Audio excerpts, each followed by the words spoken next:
आज मैं एक धमाकेदार मूवी लेकर आई हूँ जिसे देखकर और सुनकर पूरे शरीर में जोश का करंट दौड़ने लगेगा।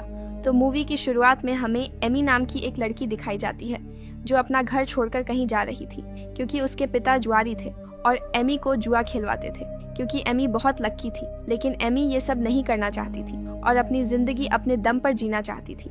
इसलिए वो शहर में अपनी दोस्त रीवा के पास आ जाती है। दोनों एक दूसरे से मिलकर बहुत खुश होते हैं। उसके बाद रीवा एमी को अपने कमरे में ले जाती है, जिसके बाद रीवा एमी से कहती है कि आज रात हम स्ट्रीट फाइट देखने चलेंगे। लेकिन एमी मना कर देती है, लेकिन रीवा उसे जबरदस्ती आने के लिए कहती है। वह फाइट का अनाउंस होता है, लेकिन एमी को इतने शोर शराबे पसंद नहीं आते। तभी वहाँ एविश नाम का एक बॉक्सर आता है। उसे देखकर एमी उसकी ओर आकर्षित हो जाती है और उसे पहली नजर में ही उससे प्यार हो जाता है। इसके बाद फाइट शुरू होती है और उन दो बॉक्सर के बीच फाइट शुरू होती है। लेकिन एविश बहुत पुराना फाइटर था, इसलिए वह आसानी से लड़ाई जीत जाता है। एमी इससे बहुत प्रभावित होती है। इसके बाद जब एमी घर जाती है तो उसे एविश के लिए फीलिंग आने लगती है। उसके बारे में सपने देखने लगती है, जैसे कि वह उससे बहुत प्यार करने लगी है। अगले दिन एमी पैसे लेकर कॉलेज जाती है, जहां उसका एडमिशन हो जाता है और वहां रीवा और उसके बॉयफ्रेंड के साथ बैठी होती है। तभी वहां एविश आ जाता है, लेकिन एमी उसके सामने ऐसे बर्ताव करती है जैसे कि उसके मन में उसके लिए कोई फीलिंग नहीं है। लेकिन एविश उसके साथ फ्लर्ट करना शुरू कर देता है। यह देखकर एमी उससे कहती है कि तुम मेरे टाइप के नहीं हो, इसलिए मेरे साथ फ्लर्ट मत करो। यह सुनकर एविश वहां से चला जाता है। फिर जब एमी अपनी क्लास में होती है तो पढ़ाई करने की बजाय इंस्टाग्राम पर एविश को देख रही होती है, लेकिन पीछे एविश बैठा होता है। ये देखकर एविश कहता है कि मैं तुम्हें रात को लेने आऊंगा, लेकिन एमी कहती है कि तुम ये मत समझो मैं तुमसे प्यार करती हूँ। जिसके बाद हम रात का सीन देखते हैं, जहाँ एविश एमी को लेने आया था, लेकिन एमी एविश के साथ जाने से मना करने लगती है।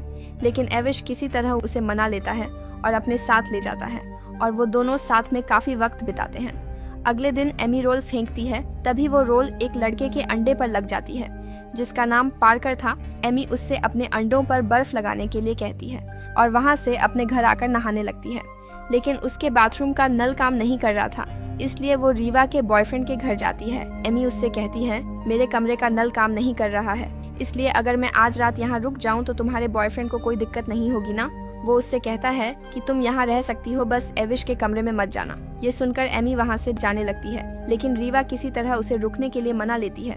जिसके बाद एमी रात में पढ़ाई कर रही होती है, लेकिन तभी उसे एविश के कमरे से ऊ आप की आवाजें आने लगती हैं। एमी जाकर देखती है तो वहाँ एविश किसी लड़की का पिंकी पीट रहा था।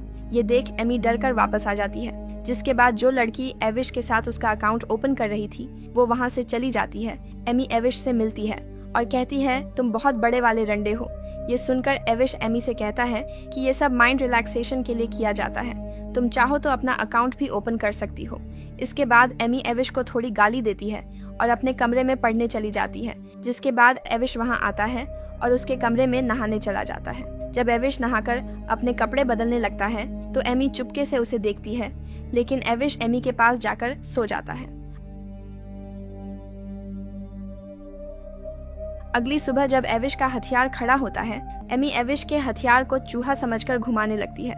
लेकिन जब एविश उसे जगाकर बताता है ये मेरा हथियार है, एमी ये देख बहुत जोर से चिल्लाती है। शोर सुनकर रीवा और उसका बॉयफ्रेंड भी वहां आ जाते हैं और एमी एविश को पीट रही थी। एविश उससे कहता है कि इसमें मेरी क्या गलती है, अगर तुम लड़का होती तो तुम्हें पता होता कि सबके साथ ऐसा होता है। इसके बाद एमी वहां से अपने कॉलेज जाती है। तभी रास्ते में उसकी मुलाकात पार्कर से होती है, एमी ने जिसके अंडे तोड़े थे। एमी पार्कर से उसके अंडों के बारे में पूछती है, लेकिन पार्कर एमी से सीधे डिनर पर चलने को कहता है। एविश भी वहीं खड़ा था तो एमी उसे चिढ़ाने के लिए पार्कर से हाँ कह देती है। जिसके बाद एमी ठीक से तैयार होकर पार्कर के साथ जाती है। डिनर करने के बाद पार्कर एमी से कहता है कि क्यों ना हम दोनों स्टेडियम चलें, वहाँ जमकर लड़ाई होने वाली है। जिसके बाद वो दोनों स्टेडियम आ जाते हैं। उसी स्टेडियम में हमें एविश भी दिखाई देता है, जहाँ एविश लड़ने वाला था। एमी फाइट देख रही थी। तभी रेफरी वहाँ आता है और घोषणा करता है कि अगली लड़ाई बारमूडा और एविश के बीच होने वाली है। यह सुनकर एमी बाथरूम जाने का बहाना बनाकर बाहर जाती है और वो एविश के पास जाती है और उससे कहती है कि वह फाइटर तुम्हें मार देगा, तुम्हें उससे नहीं लड़ना चाहिए। यह सुनकर एविश कहता है कि ओह तुम्हें मेरी चिंता है। एमी कहती है ऐसा नहीं है, फिर एविश एमी से कहता है कि चलो एक शर्त लगाते हैं कि अगर उस फाइटर ने मुझे हरा दिया तो मैं 3 महीने तक किसी भी लड़की के साथ सेक्स नहीं करूंगा, और अगर मैं उससे जीत गया तो तुम्हें 1 महीने तक मेरे साथ रहना होगा। एविश की शर्त सुनकर एमी सहमत हो जाती है, जिसके बाद लड़ाई शुरू हो जाती है, लेकिन वह फाइटर एविश को पंच नहीं मार पाता। यह देखकर एमी उस फाइटर से कहती है कि इसका चेहरा तोड़ दो, उसे मत छोड़ना। ये सुनकर एविश को बहुत मजा आता है और एविश उस बरमूडा को हरा देता है और एविश शर्त जीत जाता है। ये देख एमी डर जाती है कि अब मेरा खाता खुला के रहेगा। वही सीन शिफ्ट होता है और हमें एमी को एविश के साथ दिखाया जाता है, क्योंकि अब एमी को 1 महीने तक एविश के साथ रहना पड़ेगा। एमी एविश से कहती है कि मैंने अभी तुम्हारे साथ रहने की बात की है, अगर तुमने मेरा अकाउंट खोलने की सोची तो मैं यहाँ से चली जाऊंगी। ये कहकर वो सो जाते हैं। अब शुरू होता है उनका 1 महीने का सफर, जहाँ वो धीरे धीरे अच्छे दोस्त बनने लगते हैं और दिन गुजरने लगते हैं और 9 से 10 दिन बीत जाते हैं, जिसके बाद वो धीरे धीरे एक दूसरे के करीब आने लगते हैं। कुछ दिनों के बाद एविश एमी को अपने परिवार से मिलवाने ले जाता है, जहां एविश का भाई और उसका डैड रहते थे। जिसके बाद सब साथ में डिनर करते हैं और डिनर के बाद सब पोकर खेलने लगते हैं, लेकिन एमी पोकर खेलने से मना कर देती है। जिसके बाद एविश का भाई एमी को पोकर खेलने के लिए मजबूर करता है। तब एविश बताता है कि मेरे भाई को पोकर में कोई नहीं हरा सकता। ये सुनकर एमी पोकर खेलने के लिए तैयार हो जाती है और एमी एविश के भाई को हरा देती है। तब एविश एमी से पूछता है कि तुमने ये खेल कहाँ से सीखा? तो एमी बताती है कि मैंने ये खेल वेगास में अपने घर पर सीखा और मेरे पिताजी ने मुझे ये सिखाया। तो एविश की डैड बताते हैं कि मैंने वेगास के एक प्रसिद्ध पोकर के बारे में सुना है, लेकिन कभी देखा नहीं है। एविश का भाई सभी को एक आर्टिकल दिखाता है जिसमें एमी की फोटो थी और लिखा था कि लकी 30 यहाँ से गायब हो गई है। यह देखकर सभी समझ जाते हैं कि एमी वही लकी 30 है, इसलिए सभी लोग एमी का ऑटोग्राफ लेने लगते हैं। उसके बाद एविश और एमी अपने घर वापस आ जाते हैं और दिन बीतने लगते हैं और 30वें दिन की आखिरी रात आती है, जिसके बाद एमी एविश के साथ नहीं रहेगी। एमी अपने लैपटॉप पर माइक नाम के एक आदमी से बात कर रही होती है। वो एमी को मिलने के लिए कहता है और यह भी कहता है कि मुझे तुम्हारी याद आती है। तो एमी भी कहती है कि मुझे भी तुम्हारी याद आती है। तभी वहाँ एविश आता है और वे दोनों एक दूसरे से गंदी बातें करने लगते हैं और एविश एमी के ऊपर चढ़ जाता है और खाता खोलने लगता है, लेकिन एमी उसे नीचे फेंक देती है, जिससे एविश गुस्सा हो जाता है। एमी बोलती है थोड़ा इंतजार करो, मैं अभी आई, और वो बाथरूम में जाती है। एविश अकाउंट खोलने की तैयारी कर रहा होता है। तभी उसकी नज़र एमी के लैपटॉप पर जाती है, जहां वो माइक और एमी के मैसेज देखता है, जिससे उसे लगता है कि माइक उसका बॉयफ्रेंड है और वो गुस्सा होकर वहां से चला जाता है। एमी भी अकाउंट खोलने के लिए एविश को ढूंढने लगती है, लेकिन उसे एविश कहीं नहीं मिलता। अगले दिन एविश वापस अपने घर आता है, जहां वो एमी को देखता है और कहता है कि लोग किसी और से आकर चैट करते हैं। ये सुनकर एमी गुस्से में कहती है कि माइक मेरा बॉयफ्रेंड नहीं है, वो मेरे डैड है और तुमने मुझसे पूछे बिना मेरे मैसेज क्यों पढ़े। ये सुनकर एविश एमी से सॉरी बोलता है, लेकिन एमी एविश से कहती तुम बहुत घटिया आदमी हो। ये कहकर वो वहाँ से चली जाती है। अगले दिन एमी लाइब्रेरी में उदास बैठी होती है। तभी वहाँ पार्कर आता है, जो उसे कहीं घुमाने ले जाता है, उसे वहाँ ले आता है। तभी वहाँ पे सभी लोग एमी को जन्मदिन की शुभकामनाएं देते हैं, क्योंकि आज एमी का जन्मदिन था और एमी को यहाँ लाने का प्लान एविश ने ही बनाया था। जिसके बाद एमी खूब शराब पीती है और खूब एंजॉय करती है। जिसके बाद एमी फिर से एविश से बातें करने लगती है और वो दोनों बातें करते हैं। तभी एमी उसके ऊपर उल्टी कर देती है, तो एविश उसे कपड़े बदलने के लिए ले जाता है, जहाँ एमी एविश को अपने रसगुल्ले दिखाती है और उसे अकाउंट खोलने के लिए उकसाती है, लेकिन एविश इसके लिए मना कर देता है। जिसके बाद वो दोनों अपने घर आ जाते हैं और अगला दिन एमी का आखिरी दिन होता है। तो एमी एविश से कहती है क्यों ना आज तुम्हारे साथ मेरे आखिरी दिन के लिए हम कुछ अलग करें। वो उससे अपना अकाउंट खुलवा लेती है। अगले दिन एमी एविश को बिना बताए अपने हॉस्टल वापस आ जाती है, जहां एमी की मुलाकात एक आदमी से होती है, जो एमी को अपने साथ चलने को कहता है और बताता है कि तुम्हारे डैड मेरे बॉस से बहुत सारे पैसों का कर्ज लिया है, अगर वो ये पैसे नहीं चुकाएगा तो मेरा बॉस तुम्हारे डैड को मार देगा। ये सुनकर एमी उस आदमी के साथ कार में बैठ जाती है और लास्ट वेगास यानी अपने घर जाने के लिए निकल जाती है। दूसरी तरफ एविश एमी को वहां न पाकर एविश परेशान हो जाता है और रीवा से एमी के बारे में पूछता है।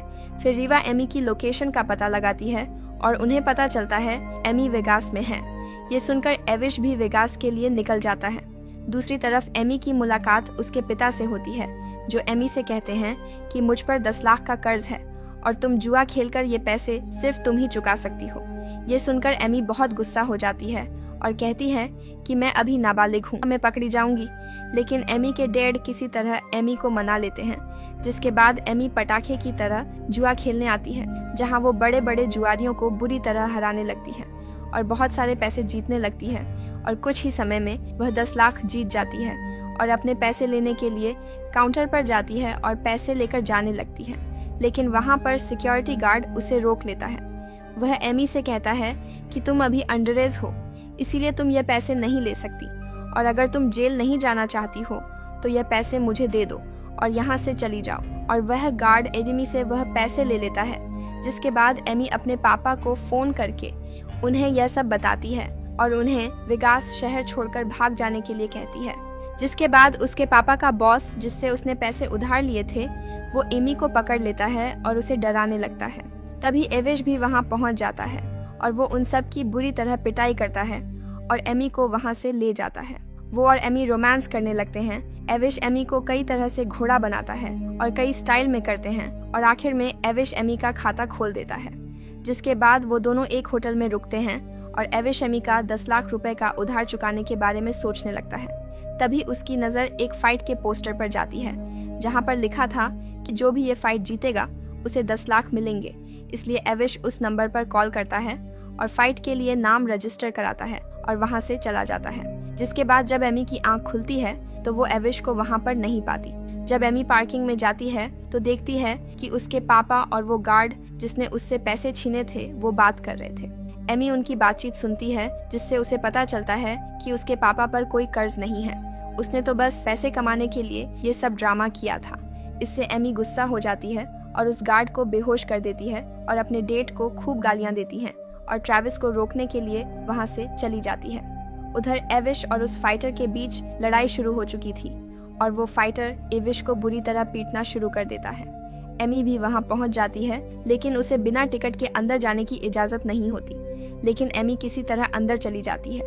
उधर वो फाइटर एविश को बुरी तरह पीटता है। सभी उससे उसे जाने देने के लिए कहते हैं, लेकिन वो फाइटर एविश को मारने ही वाला था। तभी एमी वहां आ जाती है और उस फाइटर पर हमला कर देती है, जिसकी वजह से उस फाइटर को कुछ नहीं होता और वो एमी को भी मारने ही वाला होता है। तभी शॉर्ट सर्किट की वजह से वहां आग लग जाती है, जिसकी वजह से सभी लोग वहां से जाने लगते हैं और वो फाइटर भी वहां से चला जाता है। जिसके बाद एमी एविश के पास जाती है और वो वहां से सुरक्षित निकल जाते हैं और इसी के साथ मूवी यहीं खत्म होता है। मूवी पसंद आए तो चैनल को सब्सक्राइब करें। मिलते हैं अगली वीडियो में। बहुत बहुत धन्यवाद।